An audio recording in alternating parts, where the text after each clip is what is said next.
Good morning students. I am Varsha Saini from Sunita global school. और हमने हमारी मैथ्स में चैप्टर 2 था वो कंप्लीट कर लिया था। उसमें हमने पढ़ा था कि पॉलिनोमियल्स क्या होते हैं और हम उनको इक्वेशंस जो थी वो कैसे अपन सॉल्व करते हैं और कैसे क्या उसमें वर्क करते हैं, वो सब हमने उसमें किया था। अब हम चैप्टर स्टार्ट कर रहे हैं, चैप्टर 3। नेक्स्ट चैप्टर है pair of linear equations in two variable. मतलब लीनियर पेयर मतलब टू। पेयर मतलब क्या होता है, कोई भी चीज कितनी होगी, टू होगी, और वो भी कितने वेरिएबल्स में, इन टू वेरिएबल। इक्वेशन आपकी लीनियर होगी। लीनियर मीन्स हाईएस्ट पावर, तो उसकी लीनियर इक्वेशन मतलब क्या होगा कि हाईएस्ट डिग्री उसमें कितनी होगी। लीनियर इक्वेशन मतलब यही होता है ना कि हाईएस्ट डिग्री कितनी होगी, 1। हाईएस्ट डिग्री तो आपकी 1 ही होगी लीनियर इक्वेशन में। बस उसके दो, मतलब उसका एक पेयर बनेगा कि दो इक्वेशन आपको गिवन होगी। जैसे कोई भी दो इक्वेशन आपको गिवन होगी, 2x plus 3y equal to 0, 9x plus 8y equal to 0। ये ऐसे टू इक्वेशन है, और देखो इसमें वेरिएबल भी 2x y x y। तो इस टाइप की इक्वेशंस को हम बोलेंगे linear equation in two variables. Pair of, अब देखो ये पेयर भी है। पेयर मतलब कोई भी चीज कितनी होती है, टू होती है। जैसे आप शूज लाते हो तो शूज का पेयर आता है, दो आते हैं ना। ऐसे तो है नहीं कि एक ही पेयर का आप शूज लेके आओगे, एक ही पेयर का लाओगे, एक में लाओगे ही नहीं, दोनों साथ में लाओगे। तो इसमें भी यही है कि जो लीनियर इक्वेशंस का होगा वो आपका पेयर बनेगा। और वेरिएबल्स भी इसमें कितने होंगे, टू वेरिएबल होंगे। जैसे X Y Z, X Z T R, वो वेरिएबल कुछ भी दे सकता है। बस कितने वेरिएबल होंगे उसमें, टू वेरिएबल्स आपके होंगे। ठीक है, तो इन्हें हम कहेंगे लीनियर इक्वेशंस इन टू वेरिएबल। अब एक कोई भी लीनियर इक्वेशन होती है, तो हमने हमारी पिछली प्रीवियस क्लासेस में भी ये पढ़ा था कि लीनियर इक्वेशन को हम इस फॉर्म में लिखेंगे, A x plus B y plus C equal to 0। कि A x plus B y plus C equal to 0, जहाँ ए बी और सी रियल नंबर्स होंगे। मतलब वो रियल नंबर अब कोई भी हो सकता है, वो पॉजिटिव हो सकता है, वो नेगेटिव हो सकता है, वो फ्रैक्शन में हो सकता है, वो कैसे भी हो सकता है। ए बी और सी की वैल्यू कुछ भी हो सकती है। बस एक्स और वाई की वैल्यू, वो एक्स और वाई वेरिएबल है, उनकी वैल्यू अलग अलग होती रहेगी। एक इक्वेशन में एक्स वाई की वैल्यू अलग अलग हो सकती है, लेकिन उसमें कांस्टेंट जो है ए बी सी, उनकी वैल्यू वही रहेगी। और इनको हमने ज्योमेट्रिकली भी उसको बनाना सीखा था कि उस ग्राफ में हम कैसे बनाते हैं और ग्राफ में उनको कैसे हम प्लॉट करते हैं, ये भी हमने सीखा था। कि जैसे ये एक इक्वेशन है, तो हम इसको कैसे सॉल्व करते थे, कि पहले ऐसे लिखते थे हम कि यहाँ पे x लिखते थे, यहाँ y लिखते थे। पहले x की वैल्यू 0 लेते थे, तो यहाँ देखो 2 multiply 0 plus 3y equal to 5, तो यहाँ से y की वैल्यू आती थी 5/3। तो यहाँ y की वैल्यू क्या हो जाएगी, 5/3। फिर आप x की वैल्यू 1 लोगे, फिर हम x की वैल्यू 2, तो ऐसे उसकी अलग अलग वैल्यू हम लेके अलग अलग वैल्यू देखते थे।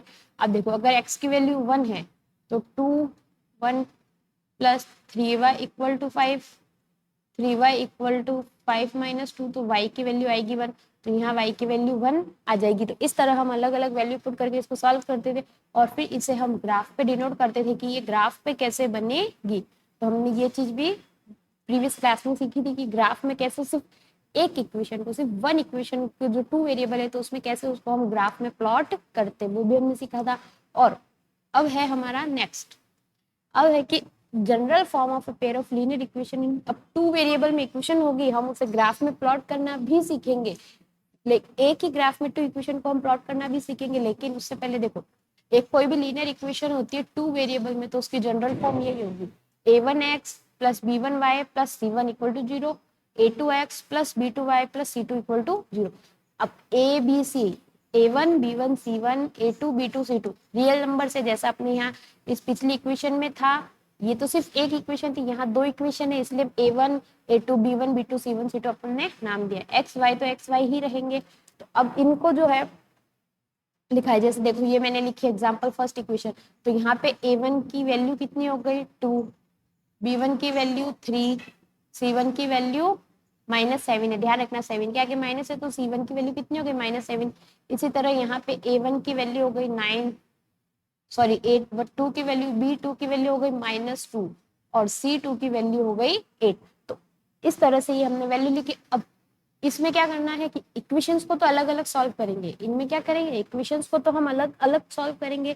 ये जो इक्वेशन है ये अलग सॉल्व होगी, ये इक्वेशन आपकी अलग सॉल्व होगी, लेकिन दोनों का ग्राफ जो होगा, ग्राफिकली हम दोनों को एक साथ में ही रिप्रेजेंट करेंगे। और हम इन दोनों को भी सॉल्व कर सकते हैं, बिना ग्राफ के भी हम इनको सॉल्व कर सकते हैं। कि इसको कैसे सॉल्व करेंगे बिना ग्राफ के, देखो इधर ग्राफ तो है नहीं, ऐसे ही सॉल्व करना है। तो अब यहाँ से पहले कोई भी एक वेरिएबल की वैल्यू पुट कर सकते, निकाल सकते हो। कि जैसे मैं यहाँ पे x की वैल्यू निकालूं तो 2x इक्वल टू, देखो 7 भी इधर जाएगा तो प्लस का हो जाएगा, 3y उधर जाएगा तो -3y हो जाएगा। अब यहाँ से x की वैल्यू आ जाएगी 7 माइनस 3y/2, ये आ गई x की वैल्यू। अब ये वाली वैल्यू हम इस इक्वेशन में पुट कर सकते हैं। तो देखो 9 x की जगह मैं रखूंगी 7 minus 3y/2 -2y plus 8 equal to 0। ये क्या, अब देखो इसको पहले ब्रैकेट सॉल्व करेंगे। 9 7 जा 63 माइनस 9 3 जा 27y/2 -2y plus 8 equal to 0। फिर हम इसका एलसीएम लेंगे तो देखो एलसीएम क्या आएगा, 63 माइनस 27y 4y प्लस 16 अब 2, इन सब का एलसीएम लेके सॉल्व किया। अब 2 यहाँ पर किस में है, डिवाइड में इधर जाके मल्टीप्लाई में हो जाएगा और 0 मल्टीप्लाई 2 ऑब्वियसली 0 ही होगा। अब देखो ये इक्वेशन सिर्फ y में हो गई, तो अब हम इस इक्वेशन से y की वैल्यू निकाल सकते हैं। देखो y की वैल्यू निकाल लो, देखो कांस्टेंट कांस्टेंट दोनों प्लस के, तो प्लस पहले 27 में 4 ऐड करेंगे तो कितना हो जाएगा माइनस का 31 प्लस 6, ये हो जाएगा 79 इक्वल टू 0। तो यहाँ से ये इधर जाएगा, देखो 79 इक्वल टू 31y, तो यहाँ से y की वैल्यू आ जाएगी 79/31, ये आ गई इसकी वैल्यू। तो देखो इस तरह से हमने ये y की वैल्यू निकाली, तो ऐसे हम यहाँ पे पुट करेंगे तो इससे फिर x की वैल्यू आपकी आ जाएगी। तो इस तरह से हम इसको सॉल्व कर सकते हैं।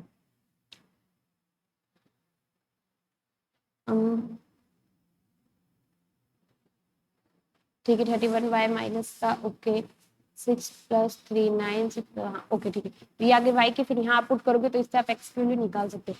अब देखो इसमें हमने इतना किया कि पहले यहाँ से x की वैल्यू निकालो, फिर इसमें पुट करो, फिर ये निकालो।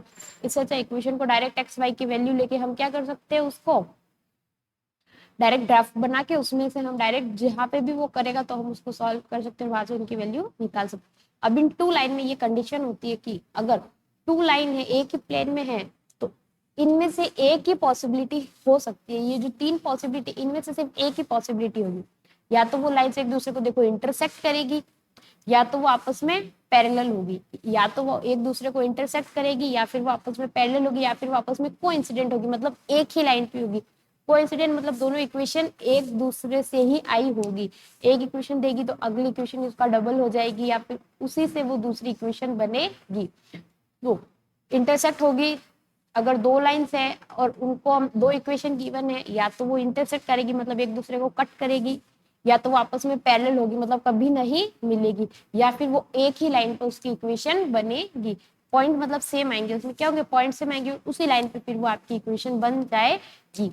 ठीक है, तो आपकी इसमें सिर्फ 3 कंडीशन से पॉसिबल होगी, आपको इसमें ध्यान रखना है। क्या क्या ध्यान रखना है, सबसे पहली बात कि जो भी इसमें इक्वेशन होगी वो आपको 2 उसमें दी जाएगी, 2 पेयर में दी, मतलब एक पेयर आपको इक्वेशन का मिलेगा, मतलब आपको 2 इक्वेशन दी जाएगी। उसमें आपको सिर्फ ध्यान रखना है वैल्यूज किसकी कहाँ पुट होगी। और फिर आप जब ग्राफ में बनाएंगे तो हमारे को पता है कि ग्राफ में सिर्फ 3 कंडीशन पॉसिबल होगी, आइदर दे इंटरसेक्ट और दे आर पैरेलल और दे आर कोइंसिडेंट। इंटरसेक्ट होगी मतलब एक दूसरे को कट करिए, पैरेलल मतलब वो साथ में चल रही है कट नहीं होगी, और कोइंसिडेंट मतलब वो एक ही लाइन पे होगी। तो अब देखो, अब हम हमारा थोड़ा बुक का कुछ देखते हैं कि बुक में आपको कुछ क्या क्या गिवन। देखो जैसे ये चैप्टर 3 है, pair of linear equation in 2 variable. इसमें देखो मैं आपको ये बता चुकी हूँ कि पेयर ऑफ लीनियर इक्वेशंस होगा तो उसे हम क्या कहेंगे कि ये जो भी इक्वेशन होगी वो देखो यहाँ पे भी ये can be put in the form of ax plus by plus c, इस फॉर्म में हम लिखते हैं, और इसी को हम लीनियर इक्वेशन इन 2 वेरिएबल कहते हैं।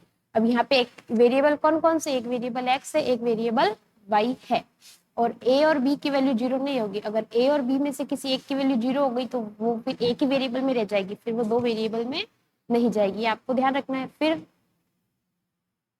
यहाँ पे देखो जैसे इन्होंने क्या किया, एक इक्वेशन थी ये, इसमें पुट की वैल्यू x की वैल्यू भी 1 पुट की और y की वैल्यू भी इन्होंने अपने मन से 1 पुट की है, तो सॉल्व करने पे 5 आया है। मतलब ये जो 1 1 है ना, x equal to 1 and y equal to 1, इस इक्वेशन का सॉल्यूशन है। कि हम एक्स और वैल्यू अब इसमें साथ में चलेगी, एक्स की वैल्यू भी आएगी, वाई की वैल्यू भी आएगी, तो ये क्या हो जाएगी, इसके सॉल्यूशन हो जाएंगे। लेकिन अब यहाँ वन और वन तो इसका सॉल्यूशन है, देखो यहाँ लिखा हुआ है 1 and 1 is the solution of equation this. लेकिन अगर ये 1 और y की वैल्यू 7 रखेंगे तो देखो 23 आ रहा है, क्या ये 5 के इक्वल है, नहीं है, तो मतलब कि ये इसका सॉल्यूशन नहीं है। तो देखो क्या है, so every solution of a equation is a point on the line representing it. इसका मतलब क्या हुआ कि जब आप इक्वेशन बनाते हैं तो उस इक्वेशन पे जितने भी पॉइंट है ग्राफ में, जैसे आपने ग्राफ में ये एक ग्राफ बन रहा है, जैसे ऐसे एक लाइन बनी है, तो इस लाइन पे जितने भी पॉइंट्स है ना, उनकी वैल्यू अगर आप एक इक्वेशन में रखोगे तो वो वैल्यू उसको सेटिस्फाई करेगी। उस लाइन पे जितने भी पॉइंट होंगे वो सब उसको सेटिस्फाई करेगी। और उस लाइन पे आपको पता है कि ये वाला एक्सिस होता है एक्स का, ये वाला होता है वाई का, तो दोनों वैल्यू आपकी आएगी। नेक्स्ट आपके इसमें है देखो कि in fact this is true for any linear equation, की ये सारे लीनियर इक्वेशन के लिए ही ट्रू है कि each solution x and y of a linear equation in two variable, कि अगर टू वेरिएबल में लीनियर इक्वेशन है A x plus B y plus C zero, correspond to a point on the line, उसी line पे उसके point होंगे, और अगर आप पॉइंट्स बना रहे हो तो उससे वो लाइन बनेगी, वही उनका सॉल्यूशन होगा। फिर हमने ये देखो ये देखा कि अगर दो में होगा तो a1x plus b1y plus c1 equal to zero, a2x plus b2y plus c2 equal to zero होगा, तो उसमें फिर उसके और ये कुछ उसके देखो एग्जाम्पल भी थे दो लीनियर इक्वेशंस के। और इसमें ये भी बताया कि इनकी सिर्फ इन तीन में से एक ही कंडीशन होगी कि या तो वो एक दूसरे को इंटरसेक्ट करेंगे या फिर इंटरसेक्ट नहीं करेंगे। इंटरसेक्ट नहीं करें मतलब वो पैरेलल है, और या फिर वो कोइंसिडेंट होंगे। देखो they intersect, they are parallel, they are coincident, मतलब देखो ये इंटरसेक्ट की लाइन है, ये पैरेलल है, और ये कोइंसिडेंट है, मतलब एक ही लाइन पे उनका बनेगा। देखो अब ये कुछ एग्जांपल है, देखो दो इक्वेशन थी, इन्होंने इन दो इक्वेशंस को सॉल्व किया, फिर यहाँ से देखो जब इन्होंने इक्वेशंस को सॉल्व कर ग्राफ बनाया तो ये यहाँ कट कर रही है, ये यहाँ इंटरसेक्ट कर रही है, मतलब ये जहाँ इंटरसेक्ट कर रही है एक्स की वैल्यू 4 होगी तो यहाँ पे एक्स की वैल्यू 4 आएगी और वाई की वैल्यू 2 आएगी। ऐसे वो कट करेगी तो वो उसकी वैल्यू हो जाएगी। अब ये क्या हो जाएगी,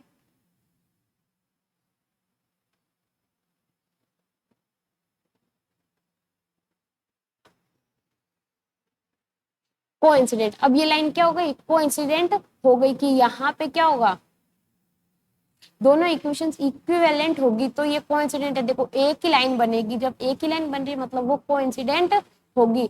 और अगर दोनों पैरेलल है, दोनों क्या है, पैरेलल है, तो देखो फिर इस तरीके से आपकी ग्राफ बनेगा। अब आपकी एक्सरसाइज है एक्सरसाइज 3.1, जो अब हम हमारी उसमें सॉल्व करते हैं। इसके 1, 2 और 3 क्वेश्चंस हम हमारे उसमें सॉल्व करते हैं। देखो अब हम कर रहे हैं एक्सरसाइज 3.1।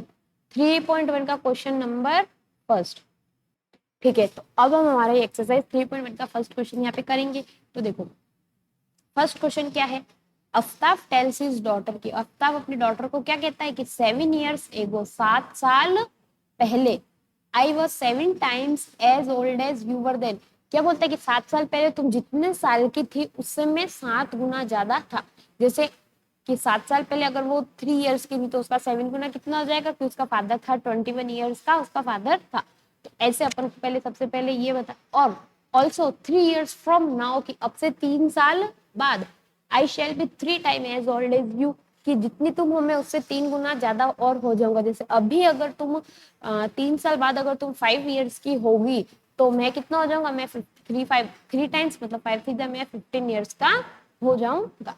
ठीक है, तो अब हम इसको क्या करेंगे, अब रिप्रेजेंट इस एल्जेब्रिकली एंड ग्राफिकली, कि इसे हमें मैथमेटिकली एल्जेब्रिकली भी सॉल्व करना है, ग्राफिकली मतलब इसे हमें ग्राफ बना के भी इसको सॉल्व करना है। तो देखो सबसे पहले हम क्या करेंगे कि let the present age of Aftab B,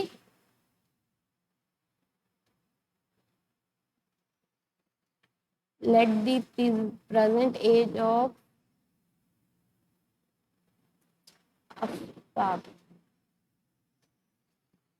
B x, Aftab की प्रेजेंट एज हमने एक्स मान ली, and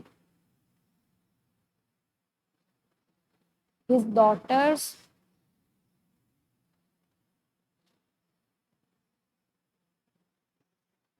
his daughters present age be y. देखो आफ्ताब की प्रेजेंट एज हमने एक्स मान ली और उसके डॉटर की प्रेजेंट एज हमने वाई मान ली।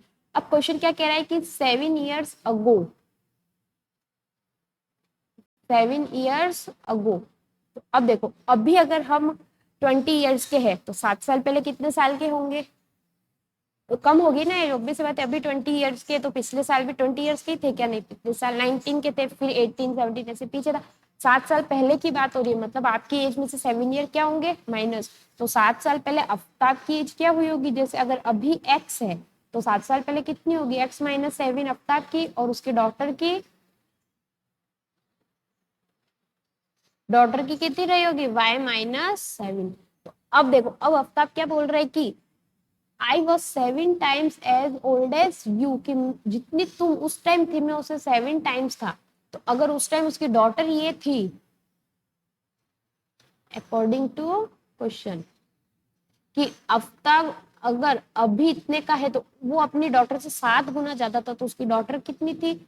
y माइनस 7 से 7 गुना ज्यादा, मतलब 7 टाइम्स डॉटर से, 7 टाइम्स से। ध्यान रखना, ये डॉटर की एज है, डॉटर से वो 7 टाइम्स है। इसको हम सॉल्व कर लेंगे इक्वेशन। देखो ब्रैकेट खोल के, x minus 7 equal to 7 multiply y, 7 by 7 7 जा 49। देखो x इक्वल टू 7y, 7 इधर का है, इधर चला जाएगा, 49 है,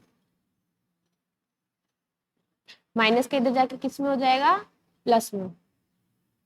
तो 7y माइनस 42, क्यों प्लस माइनस माइनस होता है? बड़ी डिजिट माइनस की, इसलिए साइन भी हमने किसका लगाया है?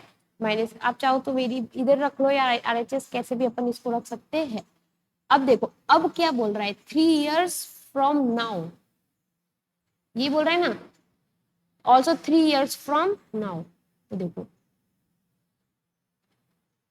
3 years फ्रॉम नाउ, कि अब से 3 साल बाद, अब से 3 साल बाद। तो अभी अगर अपन 20 के, तो 3 साल बाद कितने के हो जाएंगे? 23 के हो जाएंगे। तो ऐसे ही आफ्ताब, अब भी एक्स का है, हमने प्रेजेंट एज, तो वो 3 साल बाद एक्स प्लस 3 का हो जाएगा। उसी तरीके से उसकी डॉटर कितनी हो जाएगी? Y plus 3। और आफ्ताब यही बोल रहा है कि वो अपनी डॉटर की एज से 3 टाइम्स ज्यादा हो जाएगा। तो डॉटर की एज कितनी है? y प्लस 3, तो उससे 3 टाइम्स ज्यादा, मतलब 3 से वो क्या हो जाएगा? मल्टीप्लाई। अब हम इक्वेशन सॉल्व करेंगे, x plus 3 equal to 3 multiply y, 3y plus 3 3 जा 9। तो x equal to 3y plus 9 minus 3, 9 minus 3, तो ये सॉल्व हो जाएगी। तो x equal to 3y plus 6 हो जाएगी, है ना। अब देखो, ये तो हो गई हमारी इक्वेशन नंबर 1, ये हो गई हमारी इक्वेशन नंबर 2। अब हम क्या करेंगे? अब हम इसे सॉल्व कर लेंगे। कैसे? देखो, यहाँ से हमने x की वैल्यू ये है, 7y माइनस 42 है, 42 है। तो देखो सबसे पहले यहाँ पे लिखेंगे from equation 1 and 2, from equation 1 and equation 2। देखो इक्वेशन 1 में x की वैल्यू 7y माइनस 42 है, ये वाली पूरी वैल्यू उठा के हम इस x की जगह रख देंगे। x की जगह मैं क्या रख रही हूँ? 7y minus 42 equal to 3y plus 6। ध्यान रखना, मैंने यहाँ ये वाली x की वैल्यू पूरी यहाँ पुट कर दी है। अब हम इसको सॉल्व करेंगे। देखो y एक तरफ, 7y minus 3y equal to 6 plus 42, 7 minus 3 4y equal to 48। तो y की वैल्यू कितनी आ जाएगी? देखो मल्टीप्लाई में है, डिवाइड में जाएगा, तो y की वैल्यू आ जाएगी 12। मतलब डॉटर कितने ईयर्स की है? अभी 12 ईयर्स की है। अब यहाँ पे देखो x की वैल्यू पुट कर लो, मैं इसी के सामने सॉल्व करूँ। ये तो आ गई डॉटर की वैल्यू, ईयर, डॉटर की एज आ गई ईयर्स में। अब यहाँ से हम फादर की निकालेंगे। देखो फ्रॉम इक्वेशन 2 में y की वैल्यू पुट कर देंगे, तो x इक्वल टू 3, y की जगह रखेंगे 12 प्लस 6। इस इक्वेशन से भी सॉल्व कर सकते हो, ऊपर वाली इक्वेशन से भी आप सॉल्व कर सकते हो। 12 3 जा 36 प्लस 6 कितना हो जाएगा? 42। मतलब देखो, मतलब क्या हुआ कि आफ्ताब जो है वो कितने ईयर्स का है? आफ्ताब तो है 42 ईयर्स का, और जो उसकी डॉटर है वो कितने ईयर्स की है? 12 ईयर्स की। प्रेजेंट एज पूछ रहा है वो, तो हमें प्रेजेंट एज ही बतानी। देखो मैं प्रेजेंट एज पूछा, हमने वो बता दे। अब इसे हमें ग्राफ में भी इसको रिप्रेजेंट करना है।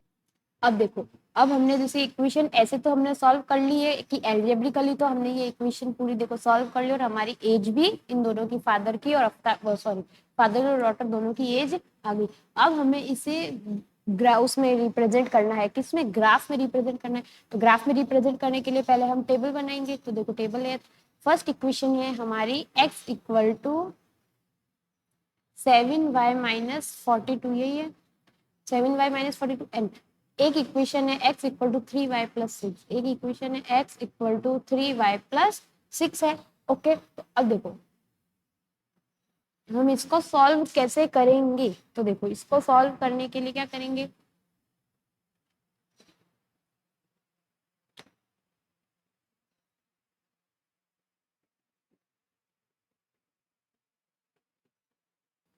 अब देखो हमें इसको इसमें सॉल्व करना है। तो सबसे पहले क्या करेंगे कि जो इक्वेशन है x इक्वल टू 7y, ऐसे हम इसका वो बनाते हैं ग्राफ में, x equal to 7y minus 42। देखो यहाँ पे एक तरफ लिखेंगे x और यहाँ पे लिखेंगे हम y, फिर यहाँ पे उसकी अलग अलग वैल्यूज लिखेंगे।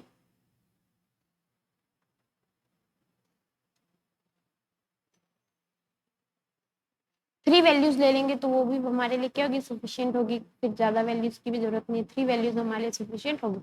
अब आप ये देखो कि यहाँ पे जो कांस्टेंट है वो 42 है, कितना है जो कांस्टेंट है वो यहाँ कितना है 42 है। तो अगर हम 1 2 वैल्यू लेंगे तो उससे क्या होगा कि ये फिर 42 है तो हमारी टेबल थोड़ी लंबी जाएगी। तो इसलिए हम जो भी x की वैल्यू या y की वैल्यू ऐसे ले कि जो कांस्टेंट है वो उसमें ठीक भी हो जाए और हमारी वैल्यू ज्यादा बड़ी भी ना जाए। तो हम क्या करते हैं कि y की वैल्यू 5 से स्टार्ट करते हैं। कहाँ से, y की वैल्यू, हम अगर y की वैल्यू 5 रखते हैं, क्या रखते हैं 5, तो x की वैल्यू कितनी आएगी देखो 7 5 माइनस 42, तो इक्वल टू 7 5 जार 35 माइनस 42 कितना आएगा माइनस का 7, y की x की वैल्यू कितनी आएगी -7।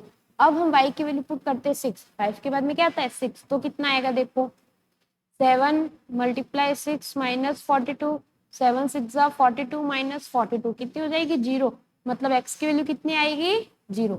अब हम y की वैल्यू अगर पुट करते हैं 7 तो क्या होगा देखो, तो x की वैल्यू क्या आएगी जब हम y की वैल्यू पुट करेंगे 7, तो देखो x की वैल्यू क्या आएगी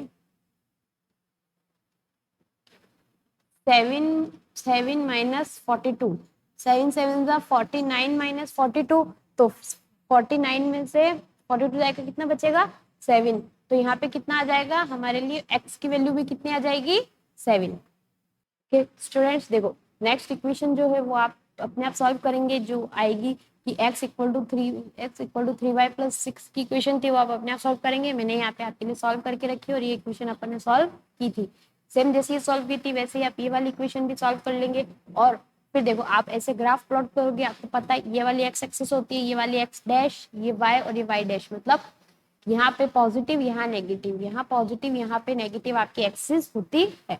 अब हमें इसको क्या करना है, ग्राफ पे प्लॉट करना है। तो देखो जो फर्स्ट पॉइंट है x -7 और y 5, देखो यहाँ पे मेरे x थोड़ा स्पेस नहीं है ग्राफ में, आपके है तो आप वो पॉइंट बनाएंगे। देखिए मैं देखो 2 पॉइंट ले रही हूँ, जब x 0 है, x 0 है तो y कितना है 6, जब x 0 है तो y कितना है 6, तो ये पॉइंट यही लगेगा, जब x 0 है तो y कितना है 6, जब x 7 है तो y भी कितना है 7 है, x 7 है तो y भी कितना है 7, तो ये वाला पॉइंट यही लगेगा, 7 7 वाला पॉइंट कहाँ लगेगा, यहाँ पे लग जाएगा। ठीक है, फिर अब जो नेक्स्ट इक्वेशन है ये देखो ये रही, जब x 6 है, देखो इसमें मैंने जो ये फर्स्ट पॉइंट है ना, ध्यान रखना ये जो फर्स्ट पॉइंट है ये मैंने इसमें प्लॉट नहीं किया, ये आपको करना है क्योंकि मेरे यहाँ ग्राफ थोड़ा बढ़ नहीं रहा था। ठीक है, आप इसको यहाँ पे प्लॉट करेंगे और अच्छे से करेंगे। ठीक है, देखो नेक्स्ट, जब x 6 है तो y 0 है, जब x क्या है x 6 है तो y 0 है, तो ये यही रहेगा, y 6 में ये जा ही नहीं रहा है, ये x नहीं रहेगा। जब x 4 है तो y -1 है, जब x क्या है 4 है तो y -1 है, तो ये पॉइंट यही लगेगा। और जब x कितना है x x 0 है तो y -2 है, जब x 0 है तो y -2, मतलब x में तो जा ही नहीं रहा है, तो ये आपकी एक्सिस यहीं पर रहेगी। ये आपको थोड़ा सा ध्यान रखना है, ये वाला देखो पॉइंट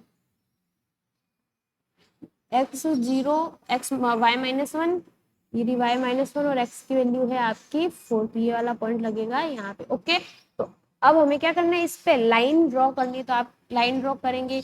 लाइन कैसे ड्रॉ करेंगे, देखो पॉइंट लगाया, फिर लाइन यहाँ से जाती हुई इन तीनों पॉइंट्स से जो लाइन होगी वो पास होगी। देखो इसमें ये 2 पॉइंट से तो पास हो रही है, वो वाले पॉइंट से नहीं। एक बार वापस थोड़ा ढंग से करते हैं। देखो ये यहाँ से ऐसे जाती हुई ऐसे जाती, यहाँ से जाएगी अगर ये, ठीक है, आप कोई बात नहीं ऐसे ड्रॉ कर लो, वो उस पॉइंट से पास नहीं हो रही है। ठीक है, ये वाली लाइन किसकी है, ये वाली लाइन है equation x equal to 3y plus 6 की। अब हमें इस वाली पे भी लाइन ड्रॉ करनी है, तो आप लाइन ड्रॉ कर सकते हैं। इस वाली से जाती हुई ये यहाँ से ऐसे जाएगी, ये थोड़ा देखो,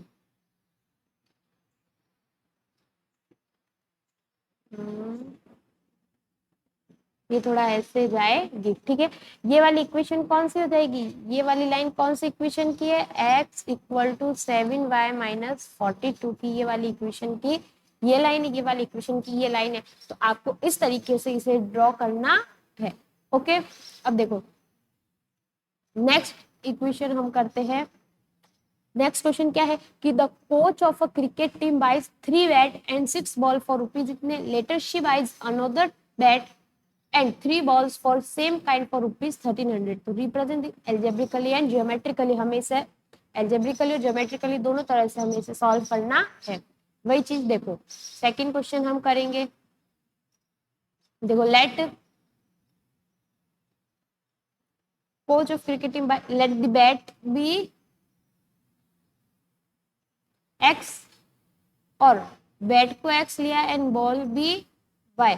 तो फर्स्ट कंडीशन क्या कह रही है कि उसने कितनी बॉल्स खरीदी है, 3 बैट एंड 6 बॉल। तो 3 बैट एंड 6 बॉल की इक्वेशन क्या हो जाएगी, फर्स्ट जो आपकी फर्स्ट कंडीशन है उसमें 3 bat and 6 balls for rupees, कितने रुपीज में खरीदी है, 3 bat and 6 ball for rupees 3900। 3900, तो इसकी इक्वेशन देखो 3 बैट है और हमें नहीं पता कि बैट की प्राइस कितनी है, तो ये हमने ले लिया x प्लस बॉल, दोनों टोटल प्राइस इतनी है ना, तो बॉल की हो जाएगी 6y इक्वल टू 3900। देखो हम यहाँ पे ऐसे भी लेट प्राइस ऑफ बैट भी ऐसे लिख लो, इसको आप ऐसे लिख लो कि let price of bat be X and price of ball be Y. ठीक है, देखो अब सेकंड कंडीशन में क्या बोल रहा है कि उसने अनोदर बैट, मतलब एक ही बैट, अनोदर बैट मतलब 1 bat and 3 ball for 1300। 1 bat and 3 balls for कितने रुपीज के लिए, फॉर रुपीज 1300 में उसने खरीदा है। तो इसकी इक्वेशन क्या हो जाएगी, x plus 3y equal to 1300। देखो ये मैंने इक्वेशन 1 बना दी, इक्वेशन 2 एल्जेब्रिकली भी हो गई और ज्योमेट्रिकली आप इसको अपने आप सॉल्व करेंगे। ओके, आप इसकी वैल्यूज इस तरीके से पुट करेंगे और इसको आपको अपने आप सॉल्व करना है और अपने आप ही आपको इसे ग्राफ में बनाना है। ओके, मैं आपको नेक्स्ट क्वेश्चन भी इसी तरीके से इक्वेशन बनवा के बता दूंगी और फिर आपको उसे ग्राफ में आपको अपने आप बनाना है। नेक्स्ट हो जाएगा क्वेश्चन नंबर 3। देखो क्वेश्चन नंबर 3 क्या बोल रहा है, cost of 2 kg apple and 1 kg grape on a day was found to be rupees 160। देखो दोनों का साथ में है, एप्पल और ग्रेप्स दोनों को मिला के 160 में बिक रहा था और एक महीने बाद 4 kg एप्पल और 2 kg ग्रेप 300 में मिल रहे थे। वही हम इसको एल्जेब्रिकली और ग्राफिकली बनाना है। तो let cost of apple be, let price of apple be x and price of grapes be, देखो एप्पल की x ले ली, ग्रेप्स की y ले ली। तो फर्स्ट कंडीशन में कितने केजी एप्पल है, 2 kg apple and 1 kg grapes. 2 kg apple and 1 kg grapes for rupees 160, 160 है ना। तो देखो, और फिर 4 kg apple and 2 kg grapes. Second condition हो जाएगी 4 kg apples and 2 kg grapes,